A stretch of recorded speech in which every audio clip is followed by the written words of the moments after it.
اچھا صرف زبان جاننا بھی کافی نہیں یا تراجم جاننا بھی. مثلا کیا آپ کوئی عام انگریزی جاننے والا کتابیں پڑھ کر گھر بیٹھے ڈاکٹر بن سکتا ہے, سرجن بن سکتا ہے, پائلٹ بن سکتا ہے؟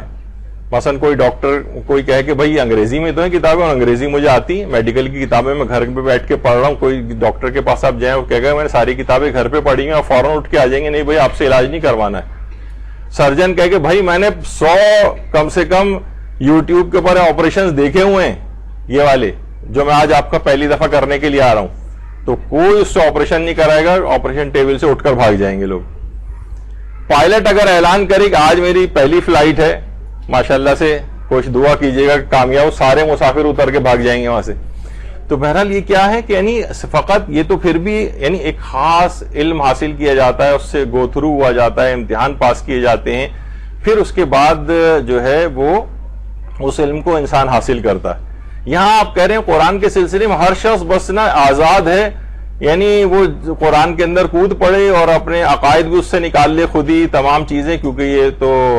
ہدی للناس سے سب انسانوں کے لیے ہدایت ہے اور وہ ہے بھی ہدایت. لیکن اصلاً یہ تمام چیزیں ایسے ہی ہے جیسے کوئی جب عام علوم جو ہیں وہ انسان گھر بیٹھے نہیں حاصل کر سکتا ہے, بس ایسی کتابیں پڑھ لیں اور وہ جو عالم فاضل بن گیا اور پھر درس قرآن دینے شروع کر دی اور مفسر قرآن بھی بن گیا مثلاً وہ, تو یہ تمام چیزیں کیا ہیں, یہ متخصصین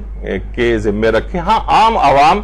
اخلاقیات اور جو سادہ عقائد ہیں یا تاریخ کی کچھ باتیں اس کے اندر غور و فکر کر سکتے ہیں اور جو پہلے سے ثابت شدہ چیزیں